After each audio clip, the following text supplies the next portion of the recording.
Bonjour à tous, heureux de vous retrouver sur le plateau pour votre quotidienne reçue 5 sur 5, l'émission du Quintet Plus et du Top 5.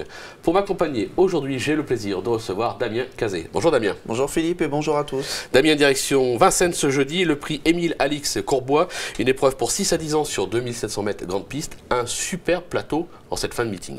Ouais, c'est une superbe épreuve avec des chevaux qu'on connaît bien et surtout sont des chevaux qui d'ordinaire rendent la distance et aujourd'hui tout le monde est au même poteau, donc tout le monde part avec les mêmes armes et c'est une course qui évidemment a été visée par pas mal d'entourage et à prendre en considération aussi, c'est qu'il n'y a plus beaucoup de réunions, hein. Le meeting d'hiver il touche à sa fin, la dernière réunion ce sera pour samedi, donc il y a des chevaux qui ont beaucoup couru, il faut prendre également cette donnée en considération. Eh ben on va voir ça avec votre sélection tout de suite Damien. Le 13 Union du Rib, le 9 Going for Golzaz, le 7 Dante Bocco, le 16 Amazonheim, le 6 Alpha Saltor, le 12 Universal Rider, le 11 Valco Genila et le 5 À nous 3. Allez, on rebondit tout de suite sur votre favorite, le numéro 13 Union du Rib. Toutes ces dernières sorties sont bonnes. Elle sera déférée des 4 pieds comme lors d'une deuxième place acquise derrière Unis de Guest. Excusez du peu, on est obligé d'y croire. Elle est formidable cette jument. Lors de ses 5 dernières tentatives, elle a trotté à chaque fois moins de 14, 13 effractions. Elle a été déférée des 4 pieds une seule fois pendant le meeting d'hiver. C'était son meilleur classement. Vous le disiez, elle terminait deuxième. Elle est tout le temps à l'arrivée. Comme je le disais tout à l'heure en préambule, très souvent pendant le meeting, elle a dû rendre la distance sur 2850. Là, ce ne sera pas le cas. C'est pour cette raison d'ailleurs que son entourage décide de la déférer des 4 pieds. Et évidemment, ça lui donne une toute première chance. Alors, c'est pas un coup sûr à la gagne parce que c'est une course qui reste quand même relativement ouverte, mais elle offre toutes les garanties pour être dans les 5 premiers. Eh ben on va voir ça avec son entraîneur un petit peu moins confiant que vous, Jean-Loïc Claude Dersoir, on l'écoute. Jean-Luc Dersoir, vous êtes l'entraîneur d'Union du Rib au départ du Quintet de jeudi, une Union du Rib qui s'est très bien comportée récemment. Oui, c'est vrai qu'elle a bien couru à 25 mètres, elle est 6ème, mais c'était pas une course facile. Elle retrouve un bel engagement, poteau égal. Oui, c'est sûr que c'est un bel engagement, mais la tâche va pas être facile non plus. Il n'y a pas des tout jeunes tout de même, il n'y a pas de 5 ans au départ de ce Quintet. Non, il n'y a pas de 5 ans, mais il y a des 6 ans, il y a des bons mois. Ça va pas dans l'eau facile. Bon, il se fait ticher un peu. Il est jamais très chaud, ouais. Jean-Loïc Claude Dersoir, faut pas prendre ça pour argent comptant. D'ailleurs, même au moment où l'interview elle a été réalisée, peut-être qu'il était même pas encore sûr de déférer des 4 pieds. Quand Jean-Loïc Claude Dersoir défère des 4 pieds, c'est quasiment tout le temps à l'arrivée, donc il faut réchauffer un peu. On va réchauffer tout ça. On passe au numéro 9, Going for Golzaz, qui fait toutes ses courses. On se souvient notamment d'une deuxième place acquise derrière Vespan. Sur ce parcours, c'était en septembre 2015. Là aussi, sa place est sur le podium. Je pense surtout à la seule performance en France où il a été déféré des 4 pieds. Il avait gagné un groupe 2, le Grand Prix du Conseil Général des Alpes-Maritimes à Cagnes-sur-Mer. Il trottait une 9 effractions. Alors évidemment, on ne lui demande pas de faire aussi bien. Il avait terminé également juste derrière Roi du Lupin et d'autres très bons chevaux. Il y avait Nahar à l'arrivée du Grand Prix de la Fédération du Nord. Il avait couru quasiment contre les meilleurs. Alors le cheval, il a été un peu décevant pendant le meeting, mais il n'a pas été déféré des 4 pieds. Et il a de la fraîcheur, hein, contrairement à plusieurs de ses adversaires, parce qu'il n'a pas couru beaucoup de fois.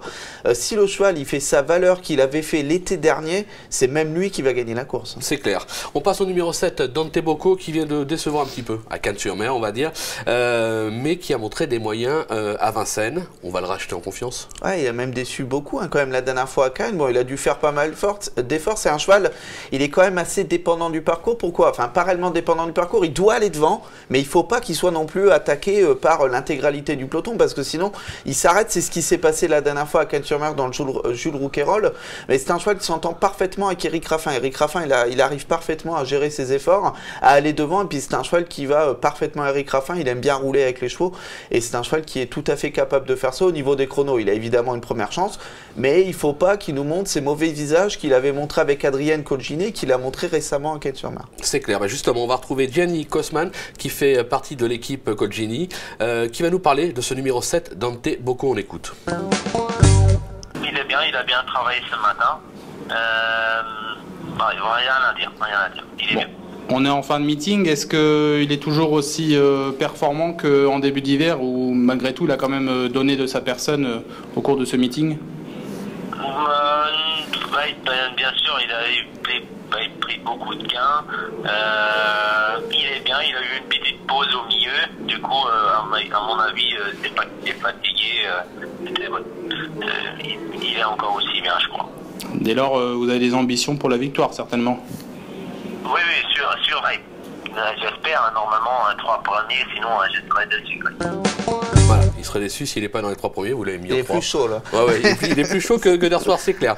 On passe au numéro 16, Amazon AM, qui a fait ses preuves sur cette piste, notamment lors d'une 3e place acquise dans le prix de Brest en janvier dernier. On la voit ici cerclée. Voilà, c'est la ligne directe avec Dante Bocco. Dante Bocco qui est juste devant, qui va être battu tout à la fin et terminer 2e. Alors au départ, Amazon AM, je l'avais mis plus bas dans le prono, mais Dominique Lochneux, qui nous en a parlé puisqu'il l'a drivé régulièrement, il nous a dit que c'était probablement la meilleure chance étrangère. Il est très confiant. Paraît-il, dans son entourage, on ne compte pas sortir des 3 premiers. Donc comme Dominique Lochneux, il en a drivé pas mal dans le lot, je me suis dit, je vais la remonter. Puis il y a un autre indice aussi, c'était que JMB au départ, il était déclaré et annoncé sur Airframe, le numéro 1. Et puis finalement, on a changé la drive au tout dernier moment pour le mettre sur Amazon AM. C'est un peu du coq à l'âne, parce que Airframe, c'est le moins riche. Et Amazon AM, c'est la plus riche. Donc du coup, c'est qu'on doit vraiment y compter. Donc du coup, je l'ai remonté. C'est clair, c'est assez logique.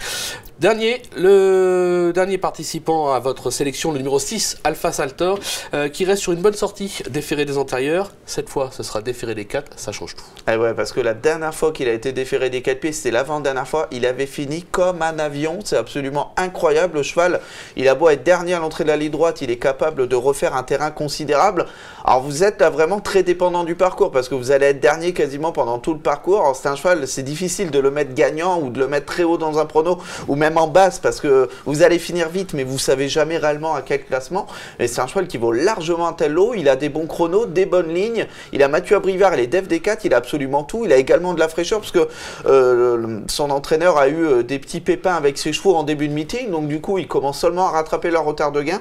Et je pense que c'est vraiment le bon outsider de la course. Ça peut être sympa, ça peut être un petit coup de poker. Attention, suivez-le et pourquoi pas le jouer à la gagne. Il y aura une petite cote. Damien, merci pour toutes ces infos. On va se quitter avec une pépite dans la 3e, je crois. Voilà, c'est le 309 Baladin hongrois qui vient de se balader en étant déféré des 4 pieds pour la première fois. Le lot est encore largement à sa portée. Il peut refaire parler de lui. Allez, il va doubler la mise, c'est annoncé. Merci Damien. Merci à vous de nous avoir suivis. Bonjour à tous et à très vite sur le plateau. Au revoir. Au revoir, à très bientôt.